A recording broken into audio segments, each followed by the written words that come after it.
أعوذ بالله من الشيطان الرجيم بسم الله الرحمن الرحيم அஸ்ஸலாமு அலைக்கும் வரஹ்மத்துல்லாஹி வபரகாத்துஹு. எல்லாம் அல்ல அல்லாஹ்வின் நல்லடியார்களே, பிரான்ஸ் தௌஹீத் ஜமாத் சார்பாக ஏற்பாடு செய்யப்பட்டிருக்கக்கூடிய ரமலான் மாத சிறப்பு பயான் நிகழ்ச்சிகளிலே நபி தோழர்களின் அழகிய வரலாறு என்ற தொடர் நிகழ்ச்சியை நாம் இன்றைய தினம் நாம் பார்க்க இருக்கக்கூடிய நபி தோழர் காபின் மாலிக் ரலியல்லாஹு அன்ஹு அவர்களுடைய வரலாற்றை இன்றைய தினம் பார்க்க இருக்கின்றோம். காபின் மாலிக் ரலியல்லாஹு அன்ஹு அவர்கள் ஆரம்ப காலத்தில் இஸ்லாத்தை ஏற்றவர்களாக அல்லாஹ்வின் தூதர் நபிகள் நாயகம் ஸல்லல்லாஹு அலைஹி வஸல்லம் அவர்கள் எந்த நாட்டில் வசிக்கக்கூடிய தருணத்தில் இஸ்லாத்தை மக்களுக்கு மத்தியிலே அல்லாஹ்வின் தூதர் என்ற அந்த தூதுத்துவ பணியை பொறுப்பேற்று மக்களுக்கு மத்தியில் எடுத்துரைத்தார்களோ, அதன் பிறகு அல்லாஹ்வின் தூதர் அந்த பகுதியிலிருந்து ஹிஜ்ரத் செய்து செல்லக்கூடிய அந்த தருணத்தில் அல்லாஹ்வின் தூதர் அவர்கள் அதற்கு முன்பாக சில நபித்தோழர்களை மதீனா என்ற அந்த நகருக்கு அல்லாஹ்வின் தூதர் அவர்கள் செல்வதற்கு முன்பாகவே நபித்தோழர்கள் மூலமாக அந்த மார்க்கத்தை அல்லாஹ்வின் தூதர் எடுத்துரைத்தார்கள். அந்த பகுதியில் ஆரம்பத்திலேயே அல்லாஹ்வின் தூதர் மக்காவில் வசிக்கக்கூடிய அந்த தருணத்திலேயே இஸ்லாம் மதீனாவிற்கு கடத்தப்பட்டு அங்கே மார்க்க பிரச்சாரம் மேலோங்கி அங்கே இஸ்லாத்தை ஏற்ற பல நபித்தோழர்கள் உருவானார்கள். அப்படிப்பட்ட அந்த தருணத்தில் ஆரம்ப காலகட்டத்தில் இஸ்லாத்தை ஏற்றவராக காபின் மாலிக் ரலியல்லாஹு அன்ஹு அவர்கள் இஸ்லாத்தை ஏற்று அதன் பிறகு அதில் உறுதியாக அல்லாஹ்வின் தூதர் அவர்களுக்கு பக்கபலமாக இருந்தார்கள். அக்கபா என்கின்ற அந்த உடன்படிக்கையில் நடக்கக்கூடிய தருணத்தில் இருந்த முக்கியமான தலைவர்களில் ஒருவராகவும் நபித்தோழராகவும் காபின் மாலிக் அவர்கள் திகழ்ந்தார்கள். அப்போது அல்லாஹ்வின் தூதர் அவர்கள் அந்த உடன்படிக்கையின் போது ரொம்ப உறுதிமிக்கவர்களாக அல்லாஹ்வின் தூதர் அவர்களை ஏற்று அவர்களுக்கு பாதுகாக்கக்கூடிய நிலையை உறுதி செய்யக்கூடிய அளவுக்கு அங்கே மக்களுக்கு மத்தியில் ஒரு எழுச்சி மிக ஒரு உரையை நிகழ்த்தி அங்கே இருந்த அன்சாரி தோழர்கள் அனைவரும் ஒரு உறுதிமிக்க ஒரு நிலையை எட்டக்கூடிய அளவிற்கு காபின் மாலிக் அவர்கள் அந்த அகபா உடன்படிக்கையின் போது நடந்து கொண்டார்கள். அப்போது அப்பாஸ் பின் அபு முத்தலிஃப் அவர்கள் ஆரம்பத்தில் இஸ்லாத்தை ஏற்றுக்கொள்ளவில்லை. ஏற்றுக்கொள்ளாத நிலையில் அந்த உடன்படிக்கை நடக்கக்கூடிய நேரத்தில் ஹிஜ்ரத்துக்கு முன்பாக அந்த அகபா உடன்படிக்கை சமயத்தில் ஒரு சந்திப்பு நடைபெறுகிறது. அந்த சந்திப்பின் போது தன்னுடைய சகோதரருக்கு எந்த நிலை ஏற்பட போகிறது, எப்படிப்பட்ட ஒரு சூழலில் இருக்கிறாங்க என்பதை பார்க்கிறதுக்காக சூழலை அறிந்து அங்கே அந்த உடன்படிக்கையில் கலந்து கொள்வதற்காக அப்பாஸ் இப்னு அபு முத்தலிஃப் அவர்கள் அந்த இடத்துல சந்திக்கின்றார்கள். சந்திக்கக்கூடிய தருணத்தில் அப்பாஸ் இப்னு அபு முத்தலிஃப் அவர்கள் தான் முதல்ல அந்த பேச்சை தொடங்குறாங்க. மக்களுக்கு மத்தியில் பேச்சை தொடங்கி முஹம்மது மக்காவில் நல்ல முறையில் ஒரு கண்ணியமான முறையில் பாதுகாப்பான ஒரு சூழலில் தான் இருக்கிறார். ஆனாலும் அவர் உங்களோடு சேர வேண்டும் என்ற எண்ணம் அவர்களுக்கு ஏற்பட்டிருக்கு. அப்படி சேரக்கூடிய எண்ணம் ஏற்பட்டால் நீங்கள் அவர்களை எப்படி பாதுகாப்பீங்க, எப்படி அவர்களுக்கு நீங்கள் அடைக்கலம் கொடுப்பீங்க, அப்படி அடைக்கலம் கொடுக்குவதாக இருந்தால் அவர்களுக்கு நீங்கள் பக்கபலமாக இருப்பீர்களா என்பதை போன்று பல்வேறு தகவல்களை கேட்குறாங்க. ஏனென்றால் நீங்கள் இப்படி முகம்மதை கைவிடுவதாக இருந்தால் இப்போதே வெளிப்படையாக தெரிவிச்சிருங்க. இப்போ நீங்கள் தெரிவித்து விட்டால் எந்த ஒரு பிரச்சனையும் இல்லை. ஏன்னா அவர் மக்காவில் இருக்கக்கூடிய நேரத்தில் எந்த ஒரு பிரச்சனைக்கும் உள்ளாகலை. அவர் கண்ணியமாக அவருடைய ஊரில் ஒரு சிறந்த ஒரு பாதுகாப்போடு தான் வாழ்ந்துக்கிட்டு இருக்கிறாங்க. அப்படி நீங்கள் பொறுப்பேற்று அதன் பிறகு நீங்கள் போய் எதிரிகளிடத்தில் அவரை கைவிட்டு விடக்கூடாது. கைவிட்டு விடுகிறீர்கள் என்றால் இப்போதை நீங்கள் தெரிவிச்சிடலாம் என்பதை போன்றவர்கள் பேச்சை தொடங்குறாங்க. அப்போ தொடங்கக்கூடிய நேரத்தில் முதன்மையாக காபின் மாலிக் அவர்கள் எந்திரிச்சு அந்த இடத்துல பதிலளிக்கிறாங்க. அல்லாஹ்வின் தூதர் அவர்களுக்கு நாங்கள் பக்கபலமாக இருப்போம். அல்லாஹ்வின் தூதரை நாங்கள் பொருந்தி கொண்டு எங்களை நாங்கள் எப்படி பாதுகாப்போமோ அதுபோன்று நாங்கள் பாதுகாப்போம் என்று அந்த இடத்துல வந்து தகவலை சொல்லி, ஆரம்ப காலகட்டத்தில் இந்த இஸ்லாத்தை ஏற்ற ஒரு நெருக்கடியான ஒரு சூழலில் கூட அல்லாஹ்வின் தூதரவர்களுக்கு ஒரு உறுதுணையாக பக்கபலமாக இருந்தவர்களாக இருக்கிறாங்க. அதன் பிறகு காபின் மாலிக் ரலியல்லாஹு அன்ஹு அவருடைய வாழ்க்கையில் மிகப்பெரிய ஒரு சோதனை பிற்காலத்தில் ஏற்படுது. அந்த சோதனை தான் இன்று நாம் பெற வேண்டிய மிகப்பெரிய ஒரு படிப்பினையாகவும் பாடமாகவும் அவருடைய அந்த வரலாற்றிலிருந்து நமக்கு கிடைக்கப்பெறக்கூடிய தகவலாக இருக்கின்றது. எப்படிப்பட்ட ஒரு சோதனையை அவர்கள் பிற்காலத்தில் அனுபவிக்கிறார்கள் என்றால், அல்லாஹ்வின் தூதரவர்கள் மதீனாவிற்கு ஹிஜ்ரத் செய்து வந்த பிறகு அல்லாஹ்வின் தூதரவர்கள் பல்வேறு போர்க்களங்களை சந்திச்சிருக்கிறாங்க. பல போர்க்களத்தில் சந்திச்சா அனைத்து போர்க்களத்திலையும் காபின் மாலிக் அவர்கள் வந்து உறுதுணையாக பக்கபலமாக இருந்திருக்காங்க. 2 போர்க்களத்தை தவிர்த்து ஆரம்பத்தில் பத்ரு போர்க்களத்தில் இவர்கள் வந்து கலந்து கொள்ளலை. ஏனென்றால் அது திடீர்னு ஏற்பட்ட ஒரு போராக இருக்கின்றது. அது வியாபாரிகளை தடுப்பதற்காக தடுக்க வேண்டும் என்ற ஒரு நோக்கத்தோடு சென்று அது பிற்பகுதியில் போராக மூண்டு எதிரிகளை வந்து நேருக்கு நேராக சந்திக்கக்கூடிய ஒரு சூழல் ஏற்பட்டது. அதை சில நபித்தோழர்கள் கலந்து கொள்ளலை. அதில் ஒரு நபித்தோழர் தான் காபின் மாலிக் ரலியல்லாஹு அன்ஹு அவர்கள். அதே போன்று இன்னொரு போரில் கலந்து கொள்ளவில்லை. தபூக் என்ற அந்த போரில் கலந்து கொள்ளலை. இதை இவர்களே காபின் மாலிக் ரலியல்லாஹு அன்ஹு அவர்களே அறிவிக்கிறாங்க. நான் வந்து அனைத்து போர் அல்லாஹ்வின் தூதர்கள் சந்தித்த அனைத்து போர்க்களத்திலையும் சந்திச்சிருக்கேன், போய் கலந்து கொண்டிருக்கேன், மார்க்கத்துக்காக பாடுபட்டிருக்கேன். ஆனால் 2 போரை தவிர, அதில் ஒன்று பத்ரு, இன்னொன்று தபூக்கு போர், இந்த 2 போர்கள்லையும் நான் கலந்து கொள்ளலை. அது பத்ரு போர்க்களத்தில் யதார்த்தமாக நடந்தது. பல பேர் கலந்து கொள்ள, அதில் நானும் ஒருவன். அதே நேரத்தில் தபூக்கு போர் வந்து காலகட்டத்தில் நான் மிகப்பெரிய ஒரு வலிமை மிக்கவனாக இருந்தேன். ரொம்ப உடல் ஆரோக்கியமாக, எனக்கு பொருளாதார வசதி உள்ள, ஒரு வாகன வசதி உள்ள, உடல் திரகாத்திரமான ஒரு நிலையில் நான் ஆரோக்கியமான ஒரு சூழலில் இருந்த அந்த போர்க்களம். அப்படிப்பட்ட அந்த போர்க்களத்தில் நான் கலந்து கொள்ளவில்லை. ஏன் கலந்து கொள்ளலை அப்படின்னு சொன்னால், அல்லாஹ்வின் தூதர் எந்த ஒரு போர்க்களத்தை வந்து சந்திப்பதாக இருந்தாலும் அப்படி சந்திக்கக்கூடிய அந்த தருணத்தில் ஒரு ஜாடமாடையாக சொல்லுவாங்க. போர்க்களத்துக்கு செல்ல வேண்டும் என்பதை நபித்தோழர்கள் புரிந்து கொள்ளக்கூடிய வகையில் அவர்கள் அல்லாஹ்வின் தூதரை இந்த பேச்சு நம்ம ஒரு எதிரியை சந்திக்க இருக்கிறோம் என்பதை நபித்தோழர்கள் புரிந்து கொள்ளக்கூடிய வகையில் தான் இந்த வார்த்தைகளை பயன்படுத்துவாங்க. அதை நம்ம புரிந்து கொண்டு மக்கள் தயாராகிடுவாங்க சுசகமாக சொல்லும் போதே. ஆனால் இந்த தபூக்குடைய இந்த போருக்கு அல்லாஹ்வின் தூதர் எப்போதும் சொல்வதை போன்று அல்லாமல் அவங்க வந்து வெளிப்படையாகவே அறிவிச்சிட்டாங்க. எந்த திசையை நோக்கி நம்ம வந்து செல்ல போகிறோம், எவ்வளோ தூரம் பயணிக்க இருக்கிறோம், எப்படிப்பட்ட ஒரு பயணமாக இருக்கும் என்று அன்றைய கால சூழ்நிலையெல்லாம் விவரித்து அல்லாஹ்வின் தூதர் அறிவிப்பு செஞ்சுட்டாங்க. நீங்கள் போருக்கு தயாராகுங்க, ஏனென்றால் அந்த தபூக்கை நோக்கி நம்ம செல்லணும் என்பதாக அல்லாஹ்வின் தூதர் சொன்ன பிறகு அந்த நேரத்தில் ரொம்ப கடுமையான வெப்பம் நிறைந்த ஒரு சூழலால் இருக்கக்கூடிய நேரங்கள் அது. அப்போ அப்படி இருக்கும்போது அதற்கு நம்ம பயணங்களை ஏற்பாடு செய்வது, அதற்கான முன் ஏற்பாடுகள், உணவு ஏற்பாடு, தண்ணீர் ஏற்பாடு, பயண ஏற்பாடு, இது போன்ற அனைத்தையும் செய்வதற்கு அல்லாஹ்வின் தூதர் அதுக்கு முன்கூட்டியே அறிவிச்சிட்டாங்க. ஏன்னா நீண்ட பயணத்தை நம்ம சந்திக்க இருக்கிறோம் அப்படின்றதுக்காக. அதற்காக அல்லாஹ்வின் தூதர் அறிவித்த பிறகு நபித்தோழர்கள் எல்லாம் ஒன்று கூடி அவர்களுக்குண்டான அந்த பயண ஏற்பாடுகளை செய்ய ஆரம்பிச்சிட்டாங்க. அப்படி செய்ய ஆரம்பித்த பிறகு ஒவ்வொருத்தராக தயாராகி கொண்டே இருக்கிறாங்க. காபின் மாலிக் ரலியல்லாஹு அன்ஹு அறிவிக்கிறாங்க, எனக்கு அந்த நேரத்தில் ரொம்ப உடல் ஆரோக்கியமாக இருந்தேன். நம்ம எப்பவும் போல் 2 ஒட்டகம் இருந்தது என்னிடத்துல. எப்பவும் இருப்பதை விட அந்த நேரத்தில் என்ன 2 ஒட்டகம் 2 வாகனம் என்கிட்ட இருக்குது. நம்ம ஏன் இவ்வளோ அவசரமாக நம்ம கிளம்பணும், நம்ம பொறுமையாக நிதானமாக கிளம்பலாமே. இவங்க எல்லாம் தயாராகி அதன் பிறகு புறப்பட்டு செல்லக்கூடிய நேரத்தில் கூட நம்ம என்ன பண்ணலாம், போய் தயாராகிட்டு டக்குன்னு நம்ம வாகனத்தில் விரைவாக கிளம்பி போயிடலாமே. நம்மள்கிட்ட தான் எப்போவும் இருக்கிறத விட ரொம்ப வலிமையாக இருக்கிறோம், ரொம்ப வாகனம் 2க்கு 1க்கு 2 இருக்குது, நம்ம தாராளமாக சீக்கிரம் கிளம்பி போகலாமே அப்படின்ற ஒரு எண்ணத்தில் என்ன பண்ணுறாங்கன்னு சொன்னால், போய் தோழர்களை எல்லாம் கிளம்புறதை பார்க்குறாங்க. களத்துக்காக எதிரிகளை எதிர்கொள்ள வேண்டும் என்பதற்காக பல்வேறு தயாரிப்புகளை செய்து கொண்டிருக்கக்கூடிய அந்த சமயத்தில் போய் எட்டி பார்க்குறாங்க. எல்லாம் பார்க்குறாங்க, சுற்றி பார்க்குறாங்க. பார்த்தா எல்லாம் தயாராகிக்கிட்டு இருக்கிறாங்க. நான் இன்றைக்கி இல்லை நாளைக்கு கிளம்பிடலாம், மறுநாள் போய் பார்க்குறான், மறுநாள் கூட நம்ம கிளம்பிடலாம்.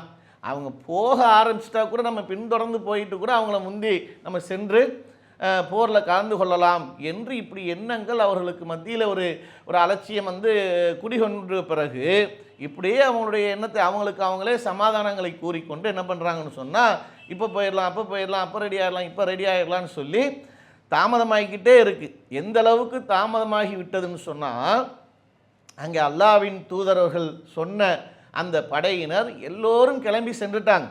எல்லோரும் கிளம்பி சென்று அங்கே போன பிறகு போயிட்டு இங்கே ஊருக்குள்ளே பார்க்குறாங்க, யாருமே இல்லை. திரும்ப நம்ம வந்து போயிடலாமா, போய் அவங்களோட ஒன்றா சேர்ந்துடலாமே அப்படின்னு சொல்லி நான் நினைத்தேன். அப்படி நினைக்கக்கூடிய நேரத்தில் அதுவும் முடியாமல் போயிடுச்சு. என்ன பண்ணுறது, இந்த போர்க்காலத்தில் நான் வந்து கலந்து கொள்ளக்கூடாது என்று என்னுடைய விதியில் எழுதப்பட்டிருக்கு. என்னால் அந்த போரில் நான் கலந்து கொள்ள முடியலை. அப்படி முடியாத நேரத்தில் நான் அந்த ஊருக்குள்ளே சுற்றி பார்க்குறேன். அதில் யார் இருக்கிறா அப்படின்னு சொன்னால், போருக்கு கலந்து கொள்ள சலுகை வழங்கப்பட்டவர்களாக முதியோர்கள் இருக்கிறாங்க, பெண்கள் இருக்கிறாங்க, சின்ன குழந்தைகள் இருக்காங்க, வயதோகிகள் இருக்கிறாங்க. இப்படிப்பட்டவர்களோடு நயவஞ்சகர்கள் இருக்கிறாங்க. நயவஞ்சகர்களோடு இந்த மாதிரி மக்கள் தான் இருக்கிறாங்களே தவிர மற்ற எல்லோரும் என்ன பண்ணிட்டாங்கன்னா கிளம்பி போயிட்டாங்க. அதுவும் எந்த அளவுக்குன்னா, இதற்கு முன்பாக மக்கள் அல்லாஹ்வின் தூதரோடு மக்கள் செல்லக்கூடியதை விட அந்த நேரத்தில் எண்ணிக்கை அதிகமாக இருந்தது. ஒருவர் போகக்கூடாது என்று எண்ணினா, ஒருத்தர் போகக்கூடாது, நம்ம அப்படியே தங்கிடுவோம், இது எதுக்கு நம்ம போரில் போய் கலந்துக்கிட்டு நம்மளுக்கு ஏதாவது பாதிப்பு வந்துடக்கூடாது, நம்மளுக்கு எதனா ஒன்று ஆச்சுன்னா என்ன, இப்படின்னு ஒருத்தர் தப்பித்து கொள்ள வேண்டும் என்று நினைத்தால் அந்த போரில் இலகுவாக தப்பித்து கொள்ளலாம். ஏன்னா அவ்வளோ பெருங்கொண்ட கூட்டமாக இருக்குது. அதில் ஒருத்தர் வரல, 2 பேர் வரலைன்னா இவர் வரல அவர் வரலைன்னு சொல்லி அடையாளமே காண முடியாது. அந்தளவுக்கு பெரும் கூட்டமாக சென்றாங்க. அல்லாஹ்வின் தூதர் படையை திரட்டிட்டு போனாங்க. ஆனால் அந்த இடத்துல இப்படிப்பட்ட சூழலாக நயவஞ்சர்களும் முதியோர்களும் சிறுவர்களும் பெண்களும் இருந்த நேரத்தில் நான் இருந்தேன். அதே மாதிரி அங்கே போய் அல்லாஹ்வின் தூதர் அவர்கள் போர்க்களத்துக்கு சென்று தபூக்கை அடைந்த பிறகு அங்கே போய் பார்க்குறாங்க. போய் பார்த்தா காபின் மாலிக் எங்கே அப்படின்னு சொல்லி அங்கே கேட்குறாங்க.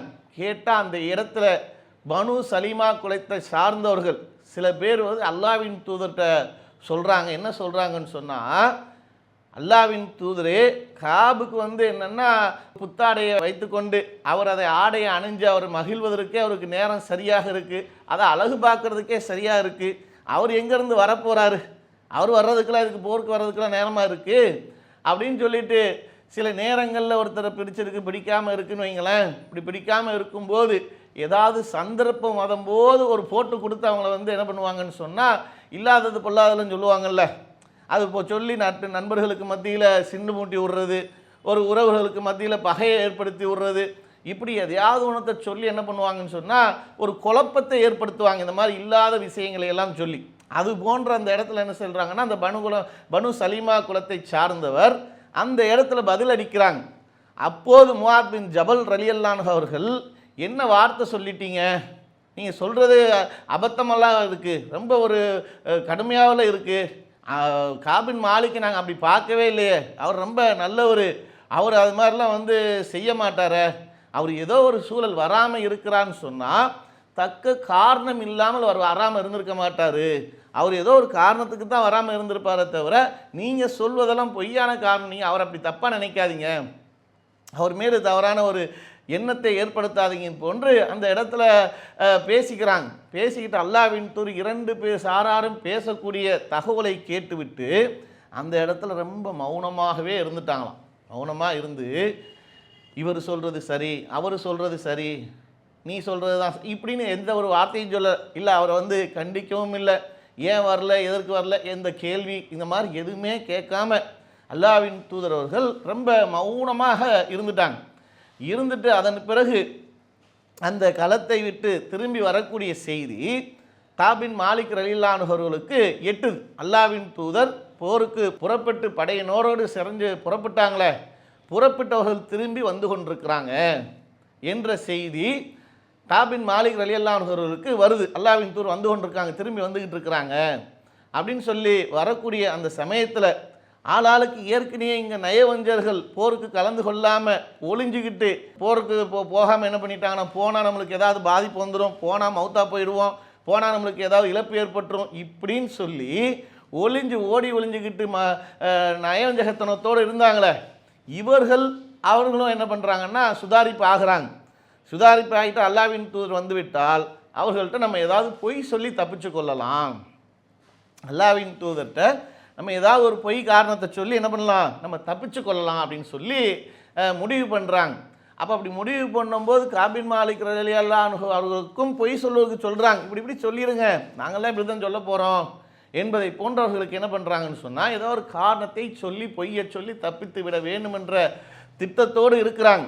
அப்போது ஒரு எண்ணம் என்ன ஏற்படுதுன்னு சொன்னால், காபின் மாலிக் ரலியல்லாஹு அன்ஹு அவர்களுக்கு நம்ம ஏதாவது ஒரு காரணத்தை சொல்லிடுவோம், அல்லாஹ்வின் தூதர் வந்தால் நம்ம என்ன காரணத்தை சொல்ல முடியும், நம்மளும் ஏதாவது ஒன்றத்தை சொல்லி அல்லாஹ்வின் தூதர்கிட்ட வந்து நம்ம தப்பிக்கத்தான் வேண்டும் என்பதை போன்று என்ன பண்ணுறாங்கன்னா எண்ணம் ஏற்பட்ட அந்த எண்ணத்தோடு இருக்கிறாங்க. அல்லாஹ்வின் தூதர் எப்போதும் எங்கேயாவது வெளியில் சென்று திரும்பி வந்துட்டா அல்லாஹ்வின் தூதர்கள் பள்ளிக்கு வாசலுக்கு வந்துடுவாங்க. பள்ளி வாசலுக்கு வந்த பிறகு அங்கே வந்து அமர்ந்து அவர்கள் என்ன பண்ணுவாங்கன்னு சொன்னால் 2 ரக்காயத்தை தொழுதுட்டு பள்ளியில் உட்காருவாங்க. இது அல்லாஹ்வின் தூதருடைய வளமையாக இருக்குது. அப்போது அந்த சந்தர்ப்பத்தை பயன்படுத்தி போருக்கு கலந்து கொள்ளாத நயவஞ்சர்கள் என்ன பண்ணுறாங்கன்னு சொன்னால், அல்லாஹ்வின் தூதர்கிட்ட போய் லைனாக நின்றுட்டு, அல்லாஹ்வின் தூதரே நான் வந்து போரில் கலந்து கொள்ளலான்னு இருந்தேன், அப்படி இருக்கக்கூடிய அந்த சமயத்தில் நான் வந்து வராமல் காரணம் என்ன தெரியுமா, இந்த காரணம் தான், நான் வராதது காரணம் இதுதான். அவங்களுடைய சூழலை ஒரு பொய்யான காரணத்தை, இதுக்கு வரல அதுக்கு வரல, எனக்கு வந்து தலைவலி, எனக்கு ஜுரம், எனக்கு வீட்டில் அந்த பிரச்சனை, எனக்கு வீட்டில் இந்த பிரச்சனை, ஏதாவது ஒரு காரணத்தை சொல்லி என்ன பண்ணுவோம், இப்போ பொய் சொல்லுவாங்கள்ல, சாதாரணமாக மக்கள் பொய் சொல்லுவதை போன்று அவர்கள் என்ன பண்ணுறாங்க, இப்படி ஒரு சின்ன சின்ன காரணத்தை சொல்கிறாங்க. அல்லாஹ்வின் தூதர் அவர்கள் அதை ஏற்றுக்கொண்டு அப்படியா அவங்க சொல்கிறது உண்மையா பொய்யா என்பதை அல்லாஹ்வின் தூதர் அவர்கள் அறிய முடியாது. உள்ளத்தை அறியக்கூடியவன் அல்லாஹ் தான். அல்லாஹ்வின் தூதர் அதை புரிஞ்சுக்கிட்டு என்ன பண்ணுறாங்கன்னு சொன்னால், இவர்கள் சொல்வது பொய்யா உண்மையா என்பதை அல்லாஹ் தான் அறியக்கூடியவன். அப்போ அல்லாஹ் வந்து அல்லாஹ் மன்னிக்கிட்டும் போங்க, அல்லாஹ் மன்னிப்போனாக, அல்லாஹ் மன்னிப்போனாகன்ட்டு ஒவ்வொருத்தட்டையும் என்ன பண்ணுறாங்கன்னு சொன்னால், ஒவ்வொரு காரணத்தையும் பொய்யாக சொல்லி கடந்து செல்லக்கூடியவர்களுக்கு பதிலை சொல்லி அனுப்புகிறாங்க. அப்படி அனுப்பும்போது காபின் மாலிக் ரலியல்லாஹு அன்ஹு அவர்களும் வராங்க. வந்து அல்லாஹ்வின் தூதர் அவர்கள் அப்படியே ஒரு கடுமையாக பார்க்குறாங்க. அப்போ அல்லாஹ்வின் தூதரோடு வந்து பொய்யை சொல்லி தப்பித்து விடலாம் என்று எண்ணி இருந்தவங்க, நினச்சிக்கிட்டு இருந்தவங்க, அப்போது என்ன சொல்லிட்டாங்கன்னு சொன்னால் உண்மையை ஒப்புக்கிறாங்க.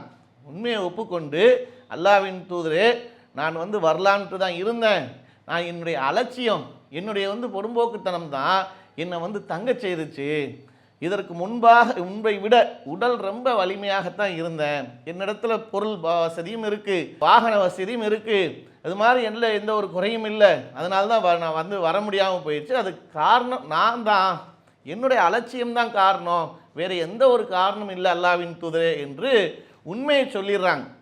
உண்மையை சொன்ன பிறகு அல்லாஹ்வின் தூதர்கள் கடும் கோபம் கொண்டவர்களாக என்ன பண்ணுறாங்கன்னு சொன்னால், அல்லாஹ்விடத்துலேருந்து உங்களுக்கு மன்னிப்பு வரும் அப்படின்னு சொல்லி என்ன பண்ணுறாங்கன்னு சொன்னால் அனுப்பி விட்றாங்க. ஒரே கவலையாக ஆகிப்போச்சு. காபின் மாலிக் ரலியல்லாஹு அவர்கள் சொல்கிறாங்க, அந்த ஹதீஸை விவரிக்கக்கூடிய நேரத்தில் ரொம்ப கவலையாக ஆயிடுச்சு. எந்த அளவுக்கு கவலையாயிடுச்சுன்னா, முன்னாடி பொய் சொல்லிட்டு போனவங்கள மாதிரி நம்மளும் சொல்லியிருந்தா அல்லாஹ்வின் தூதர் நம்மளை மன்னிச்சிருப்பாங்களே, அல்லாஹ்விடத்துலேருந்து மன்னிப்பு வரும்னு சொல்லிட்டாங்களே, இப்போ என்ன செய்கிறது அப்படின்னு சொல்லி குழப்பத்தில் இருக்கிறாங்க. அப்போது அந்த பனு சலிமா குலத்தை சார்ந்த சில நயவஞ்சர்கள், நாங்கள்லாம் போய் அல்லாஹ்வின் தூதர்கிட்ட ஒரு காரணத்தை சொல்லி நாங்கள் தப்பிச்சிட்டோம், அல்லாஹ்வின் தூதர் மன்னிச்சிட்டாங்க, அல்லாஹ்வின் தூதரை மன்னிச்சிட்ட பிறகு என்ன இருக்குது, நீ அப்படி சொல்லி அல்லாஹ்வின் தூதர்கிட்ட மன்னிப்பை கேட்டிருக்கலாம்ல, அல்லாஹ்வின் தூதர் நம்மளுக்கு துவா செஞ்சு மன்னிப்பை பெற்று கொடுத்துருப்பாங்க, நீங்கள் உண்மையை சொன்னீங்க, நம்ம தான் சொன்னோம்ல, நாங்கள் சொன்ன மாதிரி சொல்லுங்கன்னு சொன்னோமே, இப்படின்னு என்ன பண்ணுறாங்கன்னா அவங்கள போய் குழப்புறாங்க. எந்த அளவுக்கு இவர்களுக்கு மனம் மாறுதல் ஏற்பட்டுருச்சு அப்படின்னு சொன்னால், நம்ம வந்து சொன்னது தப்பாக சொல்லிட்டோம், அல்லாஹ்வின் தூதரே உங்களை பார்த்து நான் ஒரு பதட்டத்தில் பயந்து போயிட்டு நான் தப்பாக சொல்லிட்டேன், பொய் சொல்லிட்டேன், ஆனால் இதுதான் உண்மை அல்லாஹ்வின் தூதரே, நான் இப்போ சொல்கிறது தான் உண்மை, நான் உண்மையிலே வராமல் இருந்ததுக்கு காரணம் இந்த காரணம் இல்லை, எனக்கு வேறு காரணம்னு சொல்லி ஏதாவது ஒரு பொய்யை சொல்லி நம்ம தப்பிச்சுடுவோமா, அல்லாஹ்வின் தூதர்கிட்ட மன்னிப்பை கேட்டுருவோமா, இப்படின்னு எனக்கு எண்ணம் ஏற்பட்டது. அந்த நேரத்தில் நான் வந்து தகவல் கேட்டேன், இந்த மாதிரி வந்து அல்லாஹ்வின் தூதர் சொன்ன நபர்களில் நான் மட்டும்தானா, இல்லை வேறு யாராவது இருக்காங்களா, என்னை போன்று வேறு யாராவது இருக்காங்களா அப்படின்னு சொல்லி நான் வந்து விசாரித்தேன். அப்படி விசாரிக்கக்கூடிய நேரத்தில் முராரா பின் ரபியுல் அல் அம்ரி என்ற நபித்தோழரும் ஹிலால் பின் உமையா ரலியல்லாஹு அன்ஹு அவர்கள், இவர்களும் இருவர் இருக்கிறாங்க உங்களை மாதிரியே, அவங்களும் போரில் கலந்து கொள்ளலை, அல்லாஹ்வின் தூதர் உங்கள்கிட்ட என்ன சொன்னாங்களோ அதே மாதிரி அவர்கள்ட்டையும் சொல்லியிருக்கிறாங்க என்று சொல்கிற உடனே அப்படியா, அப்போ பரவாயில்ல, சரி, அப்போ நம்மளை மாதிரி 2 பேர் இருக்கிறாங்க அப்படின்னு சொல்லிட்டு அவங்களுக்கு என்ன மன ஆறுதல் ஆகி போச்சுன்னா, நம்ம மட்டும் இந்த மாதிரியான நிலையில் இல்லை, நம்மளோட ஒரு 2 பேர் இருக்கிறாங்க, பரவாயில்ல பார்த்துக்கலாம் அப்படின்னு சொல்லி நான் இருந்துட்டேன்.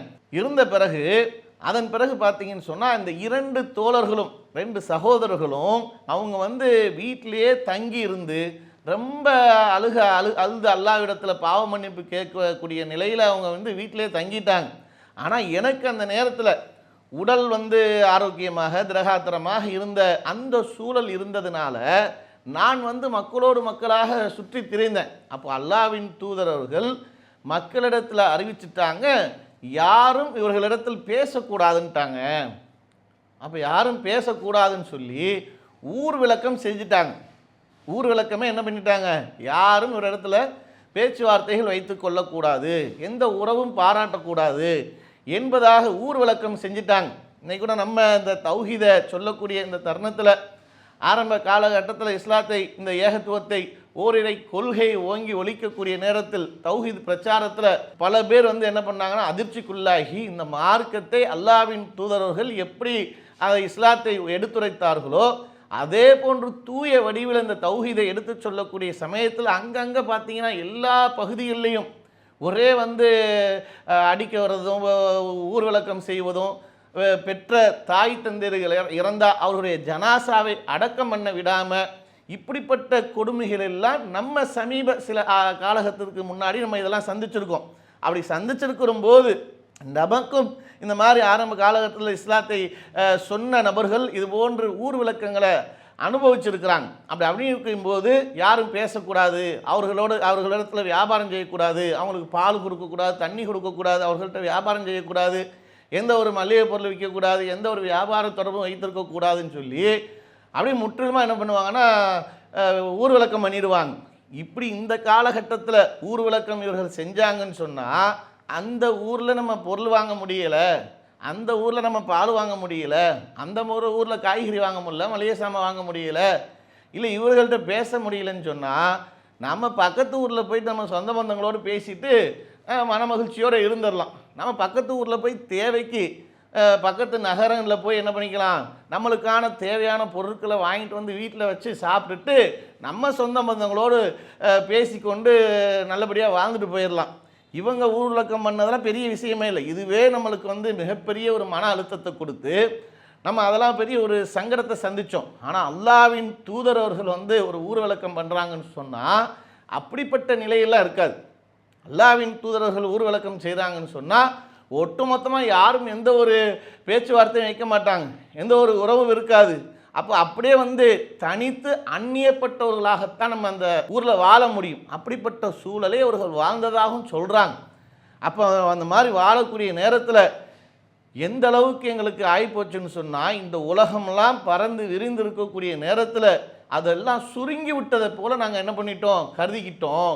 எங்களை பொறுத்த வரைக்கும் பறந்து விரிந்த இந்த உலகம், பூமி, வானம் பூமி அப்படியே சுருங்கியதை போன்று ஆகிப்போச்சு. ஏன் யாருமே எங்கள்கிட்ட பேசுறதில்ல, யாருமே எங்கள்கிட்ட வந்து சலாம் சொன்னால் பதில் சொல்கிறதில்ல, யாரையும் பார்த்து நம்ம சலாம் சொன்னால் அவங்க சலாம் சொல்வது கிடையாது, நம்ம சலாம் சொன்னால் பதில் சொல்வது இல்லை.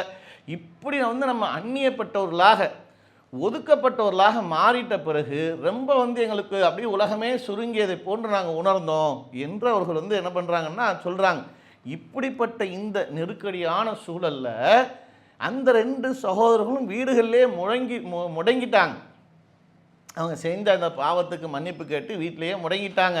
அப்படி இருக்கும்போது நான் வந்து வெளியில் அப்படியே சுற்றி திரியக்கூடிய நேரத்தில் எனக்கு உடல் ஆரோக்கியமான உடல் வலிமையாக நான் வந்து என்ன பண்ணேன்னு சொன்னால் இருந்த காரணத்தினால பள்ளிக்கு தொழுக போவேன், கடை வீதிக்கு நடந்து போவேன், வீதிகளில் பொதுவான வீதிகளில் நடந்து போவேன். இப்படி நான் வந்து சுற்றி திரிந்துக்கிட்டு தான் இருந்தேன். ஆனால் வந்து எங்கேயும் முடங்கலை. அப்படி இருக்கும்போது அந்த நேரத்தில் நான் போய் பள்ளிவாசலில் தொழுகுவேன். தொழுதுகிட்டு இருக்கும்போது பார்த்தா அல்லாஹ்வின் தூதர் பக்கத்தில் உட்காந்துருப்பாங்க. நான் தொழுது கொண்டிருக்கும்போது அல்லாஹ்வின் தூதர் என்னை பார்ப்பதை போன்று இருக்கும். நான் வந்து தொழுது முடிச்சுட்டு சலாம் சொல்லிட்டு அல்லாஹ்வின் தூதர்கிட்ட போய் சலாம் சொல்லிடுவோம், அல்லாஹ்வின் தூதர் கையை பிடிச்சிடுவோம் இப்படின்னு எனக்கு என்ன வரும். நான் தொழுது முடிச்சுட்டு சலாம் சொல்லி திரும்பி பார்த்தா அல்லாஹ்வின் தூதர்கள் முகத்தை திருப்பி கொள்ளுவாங்க. ரொம்ப வேதனையாக போயிடும் எனக்கு. அப்படியே என்னை பார்ப்பதை போன்று இருக்கும். என்ன நேரத்தில் அல்லாஹ்வின் தூதர் பேசிட மாட்டாங்களா என்று எண்ணுவேன். அப்படி ஆசையெல்லாம் இருக்கும்போது சலாம் சொல்லி பேசிடலான்னு விருப்பத்தோடு போய் நிற்கும்போது அல்லாஹ்வின் தூதர் முகத்தை திருப்பிடுவாங்க. எவ்வளோ பெரிய நெருக்கடியாக இருக்கும். அல்லாஹ்வின் தூதரை உயிருக்கு உயிராக நேசித்து பல போர்க்களங்களில் அவர்களுடைய தலைமையில் பின்னணியில் நின்று இந்த மார்க்கத்திற்காக, இந்த மார்க்கத்தை நேசித்ததற்காக நின்று களம் கண்டவர்கள், அல்லாஹ்வின் தூதரோடு ஒருங்கிணைந்து நின்றவர்கள், அல்லாஹ்வின் தூதரவர்கள் முகத்தை திருப்புறாங்க, புறக்கணிக்கிறாங்கன்னு சொன்னால் எவ்வளோ பெரிய வேதனை இருக்கும். அந்த நேரத்தில் கூட அவர்கள் என்ன பண்ணுறாங்கன்னா ஒரு உறுதியோடு என்ன பண்ணுறாங்கன்னு சொன்னால் அந்த கொடுக்கப்பட்ட அந்த அந்த காலகட்டத்தை கடந்து செல்கிறாங்க. அடுத்து அப்படியே நான் போகும்போது என்னுடைய சகோதரருடைய மகன் அபு கதாதா அவருடைய தோட்டத்துடைய மதில் சுவரில் நான் உட்காந்துருப்பேன். மதில் சுவரில் உட்காந்துக்கிட்டு அபு கதாதா அந்த நேரத்தில் அப்படி போவார். அப்போது சொல்ல அபு கதாதா அவர்களே அஸ்ஸலாமு அலைக்கும் அப்படின்னு சொன்னால் பதில் சொல்ல மாட்டார். பதில் சொல்லாமல் அப்படி கடந்து போவாங்க. அப்போது அபு கதாதா அவர்கள்ட்ட கேட்டிருக்கேன், அபு கதாதா நீங்களுமா? ஏன்னா அவர் அபு கதாதா என்னுடைய தந்தையுடைய சகோதரிய மகன். அவர் எனக்கு ரொம்ப மக்கள்லே ரொம்ப விருப்பத்துக்குரியவராக இருந்தார். நான் ரொம்ப அவரை நேசித்தேன். அப்படி நேசித்த அந்த மனிதர் நான் சலாம் சொல்லி அவர் பதில் சொல்ல மாட்டேங்கிறாரு என்று எனக்கு ரொம்ப மன வேதனையாக ஆயிடுச்சு. இப்படி வேதனையாக ஆன பிறகு அபு கதாதாவை நீங்களுமா இப்படி அப்படின்னு சொல்லி கேட்டால் பதிலே வரல. ஏன் பதில் சொல்ல மாட்டேன்றீங்க அப்படின்னு சொல்லி கேட்டால் பதிலே வராது. பதில் வராமல் நான் அல்லாஹ்வையும் அல்லாஹ்வின் தூதரவர்களையும் எந்த அளவுக்கு நேசிக்கிறேன் என்பதை நீ அறிவாய் தானே அபு கதாதா அவர்களை, உனக்கு தெரியும் தானே நான் அல்லாஹ்வையும் அல்லாஹ்வின் தூதரவர்களையும் எவ்வளோ நேசிக்கிறேன், அது உனக்கு தெரியும் தானே. நான் வேணும்னு அப்படி பண்ணியிருப்பேனான்ற மாதிரி என்ன பண்ணுறாங்கன்னு சொன்னால் அந்த இடத்துல அவர்கள்ட்ட தன்னுடைய சகோதரர்கிட்ட கேட்குறாங்க, திரும்ப கேட்குறாங்க, நீங்களுமா நான் அல்லாஹ்வையும் அல்லாஹ்வின் தூதரையும் எந்த அளவுக்கு நேசிக்கிறேன் அபு கதாதாவே, நீங்களுமா மௌனமாக இருக்கீங்கன்ற மாதிரி கேட்கும்போது அல்லாஹ்வும் அல்லாஹ்வுடைய தூதரும் அறிவார்கள் என்று அந்த ஒற்றை பதிலை சொல்லிட்டு கடந்து போகிறாங்க. ரொம்ப ஒரு மன நெருக்கடியோடு இருந்து ரொம்ப ஒரு இக்கட்டான ஒரு சூழல் என்ன பண்ணுறாங்கன்னு சொன்னால் அப்படியே போகிறாங்க. அங்கே பார்த்தா ஒரு நபர் காபின் மாலிக் யார், இங்கே காபின் மாலிக்னு ஒருத்தர் இருக்கிறாராமே, அவரை பற்றி உங்களுக்கு தெரியுமான்னு சொல்லி விசாரிச்சுக்கிட்டே இருக்கிறாங்க. விசாரிக்கக்கூடிய நேரத்தில் காபின் மாலிக் இவர் தான் அப்படின்னு கூட சொல்லாமல் ஒரு சைகை மூலமாக என்ன பண்ணுறாங்கன்னு சொன்னால் இந்த இருக்கார் பாருங்க இவர் தான் அப்படின்ற மாதிரி என்ன பண்ணுறாங்க சைகையை காட்டுறாங்க. சைகையை காட்டினா அவர் நேரில் ஒரு கடிதத்தை நீட்டுறார். ஒரு கடிதத்தை நீட்டி இந்தாங்க என்று கொடுக்குறார்.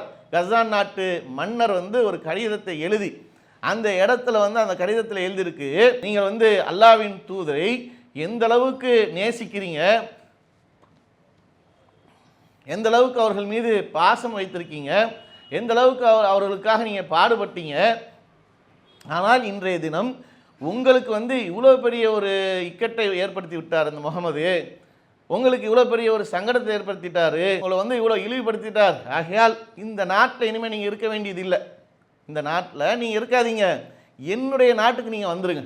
என்னுடைய நாட்டுக்கு வந்தால் உங்களை நேசிக்கக்கூடியவர்களாக நாங்கள் இருப்போம், உங்களுக்கு அடைக்கலம் கொடுக்கக்கூடியவர்களாக நாங்கள் இருப்போம், நீங்கள் எங்களோடு வந்துடுங்க.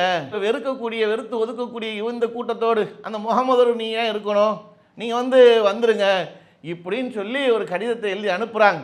அந்த நேரத்தில் பார்க்கும்போது அப்போ யோசித்தேன், இது என்ன அடுத்த சோதனையாக அல்லவா இருக்குது, இது மிகப்பெரிய அடுத்த சோதனையாக இருக்கேன்னு சொல்லி அந்த கடிதத்தை கிழித்து அடுப்பில் எரிந்து விட்டு நான் வந்தவரை அனுப்பி திருப்பி அனுப்பிச்சிட்டேன். மிகப்பெரிய ஒரு சோதனையாக இருந்தது. இது பாருங்கள் எவ்வளோ பெரிய ஒரு பாடன்னு.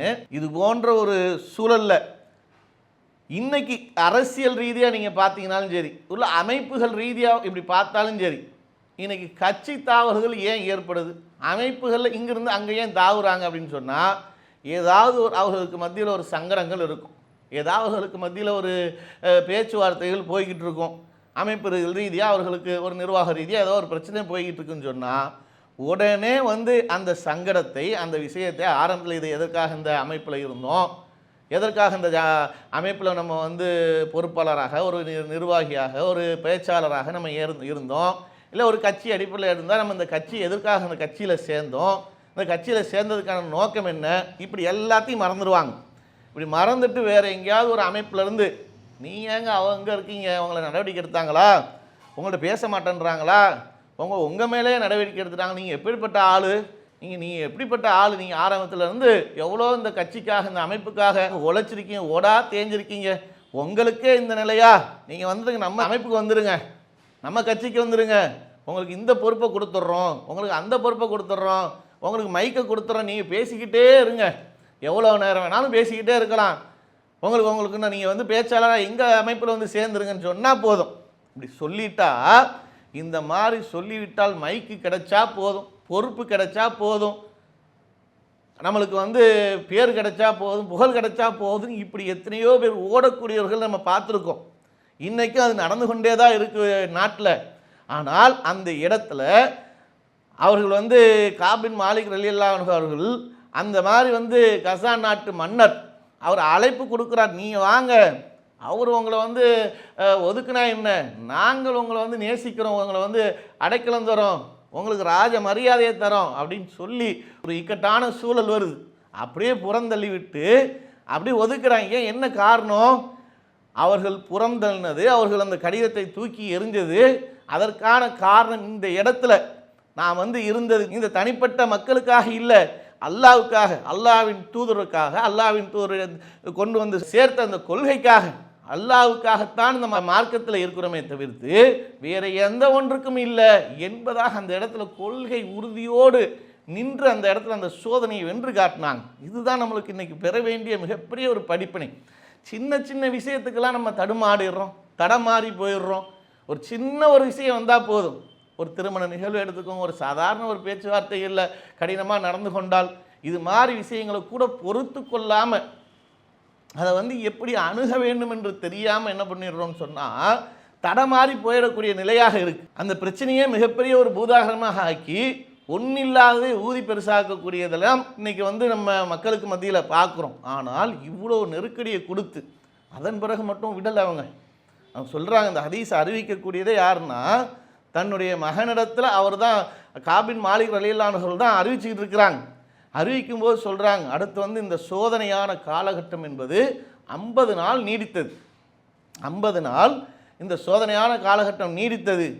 நீடித்த பின்பு பார்த்தால் 40வது நாளில் அடுத்த கட்டமாக ஒரு அறிவிப்பு வருது. அல்லாஹ்வின் தூதரிடத்தில் இருந்து அல்லாஹ்வின் தூதர் சொன்ன செய்தியை கொண்டு வந்த அந்த தூதுவர் சொல்கிறார், நீங்கள் வந்து இனிமேல் உங்கள் மனைவியோடு நீங்கள் பேசக்கூடாது, உங்கள் மனைவியோடு ஒன்றாக நீங்கள் ஒரு வீட்டில் இருக்கக்கூடாது, உங்கள் மனைவியை நீங்கள் அவருடைய தாயாரின் வீட்டுக்கு நீங்கள் அனுப்பிட்டோம் அப்படின்னு சொல்லி அடுத்த அறிவிப்பு வருது. எவ்வளோ பெரிய இருக்கு, வீட்டில் உட்காந்து பேசிக்கிட்டு இருக்கிறதே அந்த ஒரு ஜீவன் தான், வேறு யாரும் பேசுகிறதுக்கு யாரும் கிடையாது, பழகுறதுக்கு வெளியில் யாரும் கிடையாது, யாரும் பேசுறது கிடையாது, அவங்க ஒருத்தங்க தான் பேசிக்கிட்டு இருக்கிறாங்க. அவர்களிடத்திலும் நீங்கள் பேசக்கூடாது என்ற செய்தி அடுத்த அறிவிப்பாக ஒரு மிகப்பெரிய ஒரு இடியாய் வந்து இறங்கப்படுது. அப்போ காபின் மாலிக் ரலியல்லாஹு அன்ஹு அல்லாஹ்வின் தூதர் சொன்னது என்னுடைய மனைவியை பேசக்கூடாதுன்னு சொன்னாங்களா, இல்லை அவர்களை தலாக் விட வேண்டும் என்று சொன்னாங்களா? தலாக் விட வேண்டும் என்று சொல்லி இருந்தால் சொல்லுங்கள், இப்போதே நான் வந்து தலாக் விட்டுறேன். இல்லை, அவர்களிடத்தில் பேசக்கூடாது, நீங்கள் அவங்க அம்மா தாயார் வீட்டுக்கு அனுப்பிச்சிருங்க, இதுதான் அல்லாஹ்வின் தூதர் சொன்னாங்க. அதே மாதிரி காபின் மாலிக் ரலியல்லாஹு அன்ஹு போன்று கூடுதலாக இருந்த அந்த 2 நபித்தோழருக்கும் இதே போன்ற அறிவிப்பு போகுது. இந்த அறிவிப்பு போய் அவங்க வீட்டுக்கு போனால் அவர்கள் கொஞ்சம் வயதோகியமாக இருந்ததுனால, வயசு கொஞ்சம் முதிர்ந்தவர்களாக இருந்ததுனால என்ன பண்ணுறாங்கன்னு சொன்னால் அவங்க மனைவிமார்கள் சொல்கிறாங்க, ரொம்ப வயசானவங்களாக இருக்கிறாங்க, இந்த பிரச்சனை ஆன பிறகு ரொம்ப அவங்க நொடிஞ்சு போயிட்டாங்க, வீட்டிலேயே அழுது அழுது அழுது அல்லாஹ்விடத்தில் பாவ மன்னிப்பு கேட்டுக்கிட்டே இருக்கிறாங்க. அப்படிப்பட்ட ஒரு நிலையில் இவங்க என்ன பண்ணிட்டாங்கன்னு சொன்னால் அப்படியே முடங்கியிருக்காங்க, ஒரு ரொம்ப தளர்ந்த நிலையில் இருக்காங்க, அவங்களுக்கு என்னுடைய உதவி இல்லாமல் அவங்க எதையும் செய்ய முடியாது, அதனால் நீங்கள் அனுமதி கொடுத்தால் நாங்கள் அவருக்கு உதவியாக இருந்து கொள்கிறேன், அவருக்கு உதவியாக நான் இருந்து கொள்கிறேன்னு சொல்லி கேட்ட உடனே அப்படியான்னு சொல்லி அல்லாஹ்வின் தூதர் கேட்டு, அப்படின்னா சரி நீங்கள் இருந்துக்கோங்க அப்படின்னு அவங்களுக்கு என்ன பண்ணுறாங்கன்னா அனுமதியை கொடுக்குறாங்க. இந்த அனுமதி அவர்களுக்கு கிடைத்த செய்தி காபின் மாலிக் ரலியல்லாஹு அன்ஹுவுக்கு கிடைக்குது. இதே மாதிரி ஏதாவது ஒரு காரணத்தை சொல்லி நீங்களும் கேளுங்க அப்படின்னு சொன்னால் அவங்க வயசானவங்களாக இருந்தாங்க, அவங்களுக்கு முடியாத ஒரு சூழல் இருந்தது, அதை வந்து அல்லாஹ்வின் தூதர் கேட்டுட்டு ஒப்புக்கொண்டாங்க. நான் போய் இப்போ கேட்டால் அல்லாஹ்வின் தூதர் என்ன ஏதாவது தப்பாக நினச்சா என்ன பண்ணுறது, நான் ஒரு வாலிப வயசில் இருக்கிறேன், அப்படி இருக்கும்போது அல்லாஹ்வின் தூதர் வேறு ஏதாவது தப்பாக நினச்சிட்டா நான் என்ன பண்ணுறது, அதனால் நான் வந்து அல்லாஹ்வின் தூதர்கிட்ட கேட்கல, உடனே என்னுடைய மனைவியை நான் அவருடைய தாயாரின் வீட்டுக்கு அனுப்பிட்டேன், அல்லாஹ்வின் தூதருடைய உத்தரவு எப்போது வருகிறதோ அப்போ உன்னை அழைச்சிக்கிறேன் போமா அப்படின்னு சொல்லி நான் அனுப்பிட்டேன். அடுத்ததாக தொடர்ந்து 50வது நாளை எட்டுகிறது. 50வது நாளை எட்டின பிறகு காப் பின் மாலிக்கே நற்செய்தி பெற்றுக்கொள்வீராக என்று அறிவிப்பாளர் அறிவிப்பு செய்கின்றார். காப் பின் மாலிக் அவர்களுக்கு நற்செய்தியை பெற்றுக்கொள்ளுங்க அப்படின்னு சொல்லி அறிவிப்பு வருது. அப்போது பார்த்தீங்கன்னா 9வது அத்தியாயத்தில் 118வது வசனமாக அல்லாஹ் வஹி செய்தியை இறக்கி இந்த மூவரையும் அல்லாஹ் மன்னித்து விட்டான் என்ற செய்தி அவர்களுக்கு கிடைக்குது. அந்த செய்தி அவருக்கு கொண்டு வந்து சேர்க்கக்கூடிய அறிவிப்பாளர் அவர்கள் வரும்போது அப்படியே வந்து அந்த செய்தியை சொல்கிறாங்க. அல்லாஹ்வின் தூதர் வந்து வர சொல்லியிருக்கிறாங்க, நீங்கள் வாங்க அப்படின்னு சொன்ன உடனே மகிழ்ச்சி திளைத்து என்ன பண்ணுறாங்கன்னு சொன்னால் வேகமாக வந்து அல்லாஹ்வின் தூதரை சந்திக்க வராங்க. சந்திக்க வந்து அல்லாஹ் வந்து அந்த வஹி செய்தியை வந்து இறக்கியதை அல்லாஹ்வின் தூதர் அவர்கள் காப் பின் மாலிக் ரலியல்லாஹு அன்ஹு அவர்களுக்கு சொல்கிறாங்க. 9வது அத்தியாயத்தில் 118வது வசனமாக தீர்ப்பு ஒத்திவைக்கப்பட்ட மூவரையும் அல்லாஹ் மன்னித்தான். இப்பூமி விரிந்து பறந்ததாக இருந்தும் அது அவர்களுக்கு நெருக்கடியானது, அவர்களின் உள்ளங்கள் அவர்களுக்கு நெருக்கடியானது. அல்லாஹ்விடமிருந்து பாதுகாக்கும் இடம் அவனிடமே தவிர வேறு இல்லை என அவர்கள் அறிந்து கொண்டனர். பின்னர் அவர்கள் திருந்துவதற்காக அல்லாஹ் அவர்களை மன்னித்தான். மன்னிப்பு மிக்கவன் நிகரில்லா அன்பாளன் என்ற இந்த அத்தியாயத்தை ஓதி காண்பித்து அப்போது அல்லாஹ்வின் தூதர்கள் சொல்கிறாங்க. அப்போ சொல்லும்போது அவர்கள் அதுக்கு முன்பாக கேட்குறாங்க, அல்லாஹ்வின் தூதரே மன்னித்தது நீங்கள் மன்னிச்சிங்களா இல்லை அல்லாஹ் மன்னிச்சானா அப்படின்னு சொல்லும்போது தான் அல்லாஹ்வின் சொல்கிறாங்க, ஆற தழுவி அல்லாஹ் உங்களை மன்னித்து விட்டான் என்று அந்த மூவர் குறித்தும் அவர்கள் மன்னிப்பு செய்தியை அல்லாஹ் வந்து இந்த வசனத்தின் மூலமாக அவர்களை வந்து மன்னித்து விட்டான் என்ற செய்தி வரலப்படுதுன்னு சொன்னால், இப்படிப்பட்ட இந்த வரலாற்றில் அழகிய வரலாறில் நாம் பெற வேண்டிய படிப்பினை என்ன தெரியுமா? அப்போது அந்த நேரத்தில் காப் பின் மாலிக் ரலியல்லாஹு அன்ஹு அவர்கள் வந்து பொய் சொல்லி தப்பிச்சிருக்கலாம். அவர்கள் பொய் சொல்லி தப்பிச்சிருந்தால் அவர்கள் வந்து இருந்த நயவஞ்சர்களை போன்று அவர்கள் அதில் ஒருவராக இருந்து அல்லாஹ் வந்து மன்னிக்கட்டுன்னு அல்லாஹ்வின் தூதர் அனுப்பிச்சிருப்பாங்க. ஆனால் அவங்க பயந்தது எதற்கு பயந்தாங்கன்னு சொன்னால், நம்ம வந்து பொய் சொல்லி தப்பித்து விடலாம், இந்த நேரத்தில் தப்பிச்சிடலாம். ஆனால் அல்லாஹ் வஹி செய்தி இறக்கி அல்லாஹ்வின் தூதருக்கு அறிவித்து இவன் வந்து பொய்யன் நயவஞ்சகன் என்று நம்மளை வந்து கேவலப்படுத்தி விட்டா, நம்முடைய நிலையை அல்லாஹ் வந்து பட்டவர்த்தமாக வெளிப்படையாக தெரிவித்து விட்டா. ஏன்னா இங்கே இருக்கக்கூடிய சாதாரண மனிதர் இல்லையே, அல்லாஹ்வின் தூதர் அவர்கள். அல்லாஹ்வின் தூதர் அவர்களுக்கு அல்லாஹ் வஹி செய்தின் மூலமாக என்னை வந்து அம்பலப்படுத்திட்டா என்னுடைய நிலை என்ன ஆகும்? நான் பொய் சொல்லி இந்த நேரத்தில் தப்பிச்சிடலாம், இந்த நேரத்தில் நான் கடந்து சென்றலாம். ஆனால் இப்போது நான் கடந்து சென்று இந்த நேரத்தில் நான் தப்பித்திருந்தால் அல்லாஹ் என்னை வந்து வஹி செய்தின் மூலமாக அம்பலப்படுத்தி நான் ஒரு மிகப்பெரிய ஒரு கேடான செயலை செஞ்சிட்டா என்னுடைய நிலை என்னாகும்? என்னுடைய மறுமை வாழ்க்கை என்னாகும்? என்னுடைய மறுமை வாழ்க்கை நாசமாக போயிடுமேன்னு சொல்லி அதற்குத்தான் அஞ்சு அந்த இடத்துல உண்மையை பதிவு செஞ்சாங்க.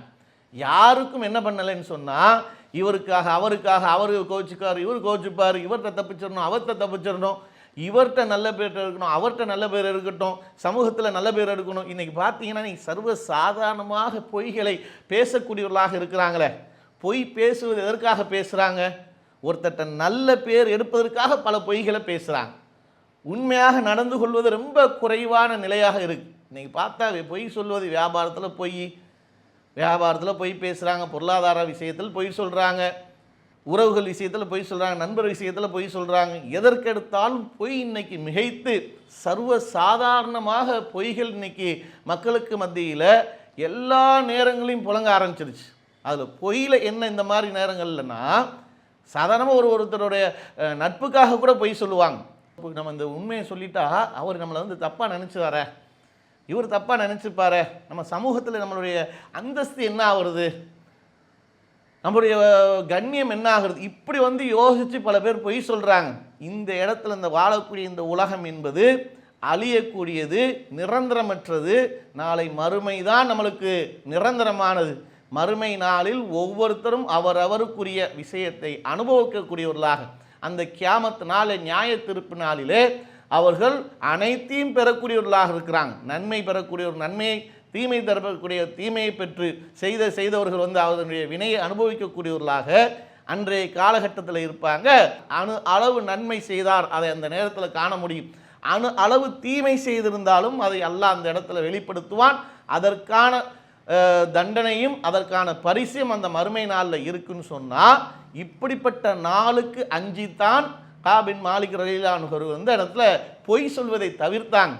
பொய் சொல்வதை தவிர்த்து உண்மையாக இருந்ததற்கான வெற்றி தான் அல்லாஹ்வே வகை செய்தியை இறக்கி அவர்களை மூவரையும் மன்னித்து அவர்களுக்கு வந்து மிகப்பெரிய ஒரு கண்ணியத்தையும் உயர்வையும் கொடுத்து மறுமையில் அவருக்குண்டான ஒரு மிகப்பெரிய ஒரு அந்தஸ்தை உயர்த்திருக்கிறான்னு சொன்னால், இதுதான் இந்த உண்மைக்கு கிடைத்த வெற்றி. ஆகையால் இந்த நபித்தோழருடைய வரலாறுகளிலிருந்து பல்வேறு படிப்பினைகளும் நம்மளுக்கு அழகிய போதனைகளும் இருக்குது. அப்படிப்பட்ட போதனைகளை பெற்று நாமும் இந்த உலகத்தில் வாழ்வது என்பது அற்பமானது, மறுமைதான் நிரந்தரமானது என்பதாக அப்படிப்பட்ட ஒரு கொள்கை உறுதியோடு வாழ்ந்து மரணிக்கக்கூடிய நற்பாக்கியத்தை வல்ல நாயகி நம் அனைவருக்கும் தந்தொருள் புரிவான பிரார்த்தித்து எனது உரையை நிறைவு செய்கின்றேன். வாஹிர்தான் அல்ஹம்துலில்லாஹி ரப்பில் ஆலமீன். அஸ்ஸலாமு அலைக்கும் வரஹ்மத்துல்லாஹி வபரகாத்துஹு.